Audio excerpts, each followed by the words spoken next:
어느 날 문득 거울 속 낯선 얼굴과 마주하게 되는 순간이 찾아옵니다. 한때는 빛나던 눈가엔 주름이 자리 잡고 무릎은 예전처럼 힘차게 움직이지 않으며 머릿속은 점점 깜빡깜빡해지기 시작합니다. 그렇게 우리는 느낍니다. 세월이 흘렀다는 걸. 그리고 비로소 깨닫게 되죠. 젊은 시절 그토록 당연하게 여겼던 모든 것들, 가족, 친구, 배우자, 그들이 언젠가는 곁을 떠나거나 혹은 변할 수밖에 없다는 사실을요. 자녀들은 자신들의 삶으로 떠나고 친구들은 하나둘 이 세상을 먼저 떠나며 심지어 평생을 함께한 배우자조차도 세월 앞에선 달라질 수 있습니다. 그 누구도 영원히 내 곁에 머무를 수 없다는 냉혹한 진실. 그 사실을 진정으로 느끼는 건 어쩌면 혼자 남은 저녁 식탁에서일지 모릅니다. 그 적막함 속에서 문득 이런 생각이 들죠. 도대체 나는 누구에게 기대어 살아야 할까? 조선의 위대한 실학자 정약용은 말했습니다. 천하의 모든 것은 잃을 수 있지만 오직 자기 자신만은 지켜야 한다. 세상에서 가장 읽기 쉬운 책이 바로 자신이다. 그의 말처럼 노년의 진정으로 의지할 수 있는 존재는 결국 나 자신입니다. 그렇다면 우리는 우리 자신을 어떻게 지켜야 할까요? 정약용의 삶과 철학을 들여다보면 오랜 세월이 흘러도 사라지지 않고 누구도 빼앗을 수 없는 단 세 가지가 남는다는 것을 알 수 있습니다. 이 세 가지는 노년의 고요한 시간 속에서 우리를 끝까지 지탱해 줄 가장 단단한 기둥이자 진정한 인생의 동반자입니다. 지금부터 정약용이 말하는 노년의 세 가지 보물에 대해 함께 이야기해 보겠습니다. 정약용은 이렇게 강조했습니다. 독서야말로 위로는 성현의 뜻을 이어받고 아래로는 민중을 깨우치며 정신을 맑게 하고 정치를 바로잡을 수 있게 하는 유일한 길이다. 독서만이 인간을 진정한 인간으로 만든다. 이 말씀을 깊이 새겨 보십시오. 독서는 단순히 여가 시간을 채우는 활동이 아닙니다. 그것은 우리의 내면 세계를 드넓게 확장시키고 정신적 체력을 단련시키는 신성한 작업입니다. 한 권의 책을 펼치는 순간 우리는 시공간의 제약을 뛰어넘습니다. 공자와 맹자의 지혜로운 대화에 참여할 수 있고 셰익스피어의 깊은 통찰을 함께 나눌 수 있습니다. 책은 결코 우리를 저버리지 않는 충실한 벗이자 마지막까지 곁에서 위로해주는 든든한 동반자입니다. 많은 사람들이 말합니다. 이제 와서 무슨 공부냐, 늙어서 책 읽어봤자 무슨 소용이냐고 말입니다. 하지만 이런 말에 귀 기울이지 마십시오. 오히려 나이가 들수록 독서는 더욱 값진 의미를 갖습니다. 젊은 시절에는 이해할 수 없었던 문장들이 이제는 가슴 깊숙이 와 닿습니다. 삶의 무게를 겪어본 만큼 작가의 마음도 더 깊이 헤아릴 수 있게 됩니다. 인생 경험이 풍부해진 지금이야말로 진정한 독서의 황금기입니다. 정약용 자신이 그 산 증인입니다. 18년간의 긴 유배 생활 동안 그가 가장 치열하게 매달린 것이 바로 독서였습니다. 전라도 강진의 외딴 곳에서 아무도 찾아오지 않는 적막한 나날들 속에서도 그는 책에서 손을 떼지 않았습니다. 그 결과는 어떠했을까요? 무려 500여 권에 달하는 방대한 저작을 남겼고 조선 후기 최고의 학자로 인정받게 되었습니다. 만약 그가 절망에 빠져 시간을 헛되이 보냈다면 어떻게 되었을까요? 아마도 역사 속에서 잊혀진 평범한 유배객으로 끝났을 것입니다. 하지만 그는 달랐습니다. 절망적인 현실 속에서도 독서를 통해 내면을 더욱 깊고 풍요롭게 만들었고 그것이 결국 그를 불멸의 거인으로 만들어낸 것입니다. 젊은 시절에는 바쁘다는 핑계로 중년에는 생계 때문이라는 변명으로 독서를 미뤄왔다면 지금이라도 시작하십시오. 하루 한 페이지라도 좋습니다. 그 작은 한 페이지가 쌓여서 당신의 마음을 채우고 외로운 밤을 달래주며 혼란스러운 마음의 맑은 방향을 제시해 줄 것입니다. 어떤 책을 읽어야 할지 막막하다면 마음에 평안을 주는 책부터 시작하십시오. 딱딱한 철학서일 필요는 없습니다. 마음을 어루만져주는 시집도 좋고 인생의 지혜가 담긴 수필도 좋습니다. 중요한 것은 꾸준히 천천히라도 계속 읽어나가는 것입니다. 독서는 단순히 정보를 수집하는 행위가 아닙니다. 그것은 마음의 근육을 단련하고 정신의 면역력을 높이는 신성한 수행입니다. 책을 읽는 사람은 결코 외롭지 않습니다. 언제든 책 속 인물들과 대화할 수 있고 위대한 사상가들과 교감할 수 있기 때문입니다. 두 번째 보물. 평생에 걸쳐 다져온 인격의 품격. 정약용은 이렇게 가르쳤습니다. 마음속에서 하늘의 명과 인간의 욕심이 치열하게 싸운다. 인간의 욕심을 이겨내면 자연스럽게 자신의 허물을 깨닫게 되고 옳고 그름을 분별할 수 있게 되며 잘못을 고칠 수 있게 된다. 이 말씀의 핵심은 무엇일까요? 인간은 누구나 선한 마음과 이기적인 마음이 동시에 존재한다는 것입니다. 중요한 것은 그 둘 중 어느 쪽이 승리하느냐입니다. 평생에 걸쳐 선한 마음을 기르고 이기적인 욕망을 절제해온 사람은 노년에 이르러 진정한 인격의 향기를 풍깁니다. 인품은 하루아침에 만들어지지 않습니다. 수십 년에 걸쳐 한 조각 한 조각 조심스럽게 다듬어져서 완성되는 예술작품과 같습니다. 곰곰 생각해 보십시오. 지금까지 인생에서 내린 선택들을 말입니다. 어려운 이웃을 외면했던 순간들이 있었나요? 아니면 손을 내밀어 도움을 주었나요? 개인적인 이익을 위해 남을 속인 적이 있나요? 아니면 손해를 감수하고도 정직함을 지켰나요? 화가 치밀어 오를 때 분노를 그대로 터뜨렸나요? 아니면 마음을 가라앉히고 이해하려고 애썼나요? 이런 크고 작은 선택들이 모여서 지금의 당신을 만들어냈습니다. 그 선택들의 총합이 바로 당신의 인품입니다. 나이가 들면 모든 것이 적나라하게 드러납니다. 가면을 쓰고 살 체력도 부족해지고 거짓을 포장할 에너지도 바닥이 납니다. 그때 남는 것은 오직 진짜 자신의 모습뿐입니다. 평생 선한 마음을 키우고 바른 길을 걸어온 사람은 노년에도 당당하고 평온합니다. 돌이켜봐도 부끄러운 일이 많지 않기에 마음이 편안합니다. 반대로 이기적이고 욕심만 부리며 살아온 사람은 노년이 될수록 더욱 초라해집니다. 과거의 잘못들이 하나씩 되살아나 마음을 괴롭히기 때문입니다. 하지만 지금이라도 늦지 않습니다. 아직 시간이 남아있다면 오늘부터라도 작은 선행을 실천해 보십시오. 이웃에게 따뜻한 인사 한마디를 건네는 것, 길에서 만난 아이에게 밝은 미소를 보내는 것, 힘든 상황에서도 정직함을 지키는 것 등 이런 소소한 실천들이 모여서 인품을 빚어냅니다.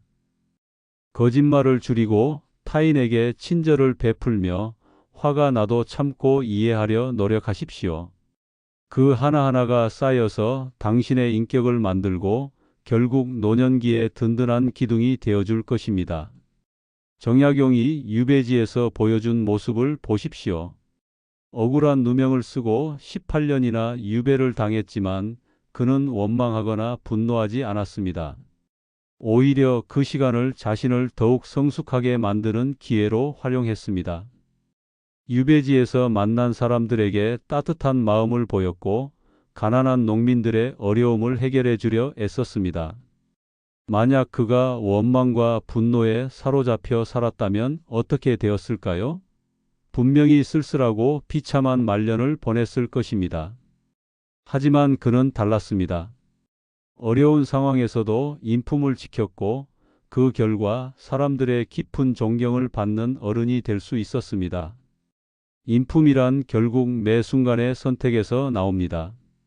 쉬운 길과 옳은 길 중에서 옳은 길을 선택하는 것, 자신의 이익과 타인의 이익이 부딪힐 때 타인을 배려하는 것, 화가 나도 절제하고 이해하려 노력하는 것, 이런 선택들이 모여서 인품을 완성합니다. 세 번째 보물. 누구에게도 기대지 않는 자립의 힘. 정약용은 이렇게 말했습니다. 마음속으로 남의 은혜를 받고자 하는 생각을 버린다면 저절로 마음이 평안해지고 기분이 화평스러워져서 하늘을 원망하거나 사람을 탓하는 병든 마음은 사라질 것이다. 이 말씀의 핵심은 의존하지 않는 마음가짐입니다. 남에게 기대지 않고 자신의 힘으로 살아가는 것, 그것이야말로 진정한 자유이며 노년기에 가장 큰 힘이 됩니다. 의존적인 마음이야말로 가장 큰 불행의 뿌리입니다. 누군가에게 기대어 살겠다는 생각 자체가 이미 패배의 시작입니다. 자녀가 잘 되기를 바라는 것은 자연스럽지만 자녀에게 의존하려 해서는 안 됩니다. 배우자를 사랑하는 것은 당연하지만 배우자에게만 매달려서는 안 됩니다. 왜 그럴까요? 모든 인간관계는 변할 수밖에 없기 때문입니다. 자녀들은 성장해서 독립해야 하고 배우자도 세월 앞에서는 달라질 수 있습니다.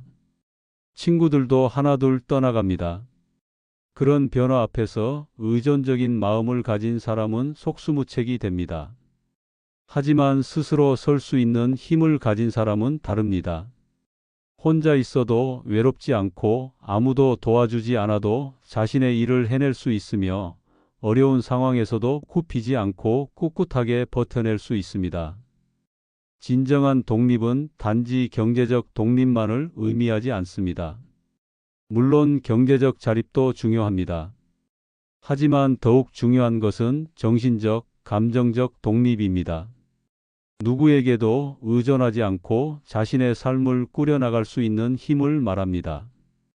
혼자서도 행복할 수 있고 혼자서도 의미 있는 시간을 보낼 수 있으며 혼자서도 내적 평화를 유지할 수 있는 능력, 그것이야말로 진정한 자립입니다. 그런 힘은 어디서 나올까요? 앞서 말한 두 가지, 즉 지혜와 인품에서 나옵니다. 책을 통해 얻은 지혜는 세상을 보는 안목을 넓혀주고 평생 기른 인품은 흔들리지 않는 내적 기둥을 세워줍니다. 이 둘이 합쳐질 때 비로소 진정한 자립이 가능해집니다. 지혜가 있는 사람은 어떤 상황에서도 길을 찾을 수 있습니다. 문제가 생겨도 당황하지 않고 차분히 해결책을 모색합니다. 어려움이 닥쳐도 그것을 성장의 기회로 받아들입니다. 그런 사람은 누구에게 의존할 필요가 없습니다. 인품이 좋은 사람은 어디서나 환영받습니다. 사람들이 그런 사람을 신뢰하고 따르기 때문에 혼자가 되는 경우가 많지 않습니다. 설령 혼자가 되더라도 자신의 양심에 부끄럽지 않기 때문에 당당할 수 있습니다. 정약용은 18년간의 유배 생활 동안 이 세 가지를 몸소 실천했습니다. 유배지나 다름없는 강진에서 그는 꾸준히 책을 읽고 글을 썼습니다. 500여 권에 달하는 방대한 저작을 남긴 것도 이 시기였습니다. 아무도 돌봐주지 않는 상황에서도 자신의 인품을 지켰고 누구에게도 의존하지 않고 스스로의 힘으로 살아갔습니다. 그 결과 그는 유배지에서도 행복할 수 있었고 의미 있는 삶을 살 수 있었습니다. 오히려 유배 기간이 그의 학문적 완성도를 높이는 기간이 되었고 후세에 길이 남을 업적을 이루는 시간이 되었습니다. 만약 그가 유배지에서 자녀들을 원망하고 정적들을 저주하며 자포자기한 채 살았다면 어떻게 되었을까요? 아마도 그저 비참한 말년을 보내고 역사 속에서 잊혀졌을 것입니다. 하지만 그는 달랐습니다. 어려운 상황에서도 자립정신을 잃지 않았고 그것이 결국 그를 위대한 인물로 만들었습니다. 이것이 바로 우리가 배워야 할 교훈입니다. 남에게 기대지 말고 자신에게 기대하십시오. 외부의 조건에 의존하지 말고 내면의 힘을 기르십시오. 일시적인 즐거움에 안주하지 말고 영속적인 가치를 추구하십시오.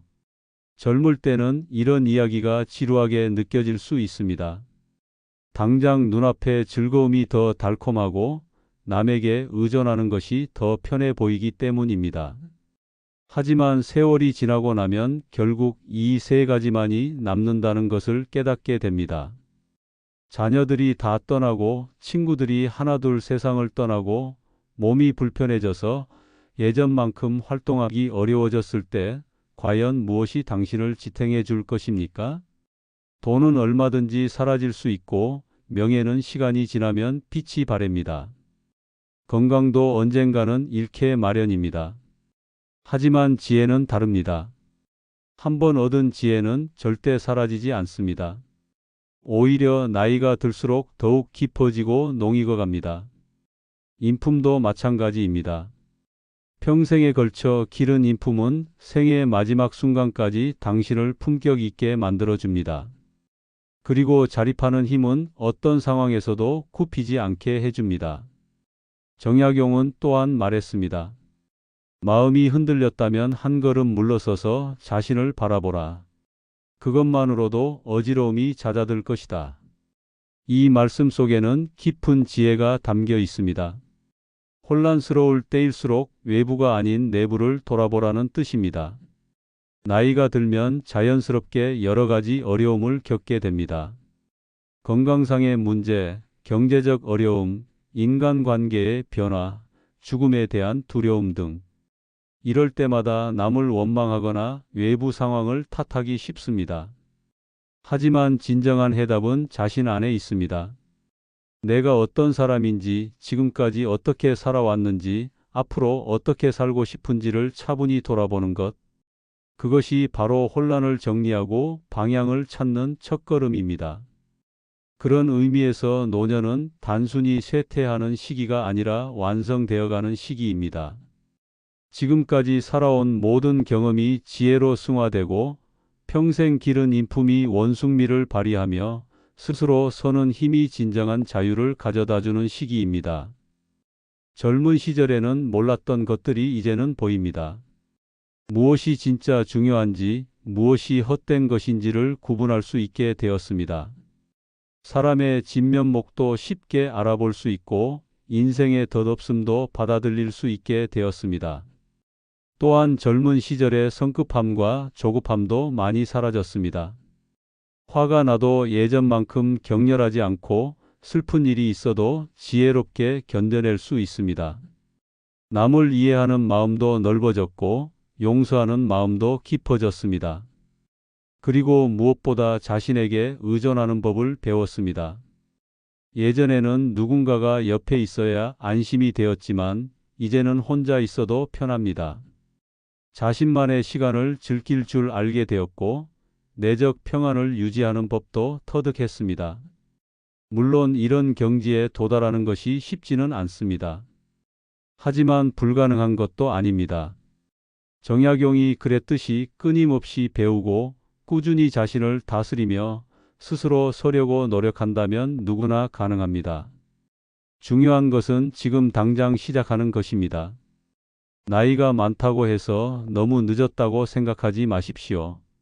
정약용은 유배에서 돌아온 후에도 계속 공부했고 70대에도 새로운 책을 썼습니다. 배움에는 나이가 없고 성장에는 한계가 없습니다. 오늘부터라도 책 한 권을 펼쳐 보십시오. 어려운 철학서일 필요는 없습니다. 마음에 위안을 주는 시집이어도 좋고 삶의 지혜를 담은 수필이어도 좋습니다. 중요한 것은 꾸준히 읽는 것입니다. 그리고 작은 선행부터 시작하십시오. 이웃에게 따뜻한 말 한마디를 건네는 것, 길에서 만난 어린아이에게 미소를 보내는 것, 어려운 상황에서도 정직을 지키는 것. 이런 작은 실천들이 모여서 인품을 만듭니다. 마지막으로 스스로에게 의존하는 연습을 하십시오. 혼자 있는 시간을 두려워하지 말고 오히려 즐기십시오. 혼자서도 충분히 행복할 수 있다는 자신감을 기르십시오. 그것이야말로 진정한 자유의 시작입니다. 이 세 가지를 갖춘 사람은 노년에도 외롭지 않습니다. 책이 친구가 되어주고 인품이 위안이 되어주며 자립하는 힘이 자신감을 주기 때문입니다. 설령 주변이 모두 떠나간다 해도 세상이 변한다 해도 자신만은 흔들리지 않고 당당하게 살아갈 수 있습니다. 진정한 노후 준비는 돈을 모으는 것이 아닙니다. 마음을 기르는 것입니다. 집을 준비하는 것이 아니라 정신적 안식처를 마련하는 것입니다. 정약용의 가르침을 따라 이 세 가지를 기르기 시작하십시오. 그것이 당신이 할 수 있는 가장 현명한 노후 준비입니다. 노년은 끝이 아니라 삶이 깊어지는 또 하나의 시작입니다. 여러분은 지금까지 얼마나 많은 것을 감내하며 살아오셨습니까? 가족을 위해, 사회를 위해 쉼없이 달려온 시간들이었습니다. 이제는 그 모든 시간의 끝에서 여러분 자신을 위한 준비를 시작해야 할 때입니다. 누구에게도 기대지 않고 조용히 책장을 넘기며 스스로를 다독이고 스스로의 선택을 믿을 수 있는 삶. 바로 그것이 진짜 어른의 모습입니다. 지금부터라도 늦지 않았습니다. 단 하루라도 마음을 가다듬고 지금까지의 삶을 돌아보며 앞으로의 시간을 더욱 의미 있게 만들어 가세요. 완성되어 가는 인생, 그것은 단지 오래 사는 것이 아니라 어떻게 살아왔느냐가 담긴 시간입니다. 여러분이 걸어온 길, 그 위에 지혜와 인품, 자립이라는 이름의 흔적을 남기길 바랍니다. 더 이상 남을 따라가는 삶이 아니라 스스로 중심을 잡고 당당히 나아가는 삶을 살아가십시오. 그것이 정약용이 말한 진짜 노후의 모습이며 지금 이 순간에도 여러분이 선택할 수 있는 길입니다. 오늘 영상이 마음에 닿으셨다면 구독과 좋아요, 알림 설정으로 함께해 주세요. 혹시 주변에 이 이야기가 필요한 분이 있다면 꼭 공유해 주시길 바랍니다. 영상이 좋으셨다면 따뜻한 응원의 댓글을, 또 직접 겪으신 인생의 깨달음이 있다면 그 이야기를 댓글로 나눠주세요. 여러분의 진심이 또 다른 누군가에게 위로가 될 수 있습니다. 끝까지 시청해 주셔서 감사합니다.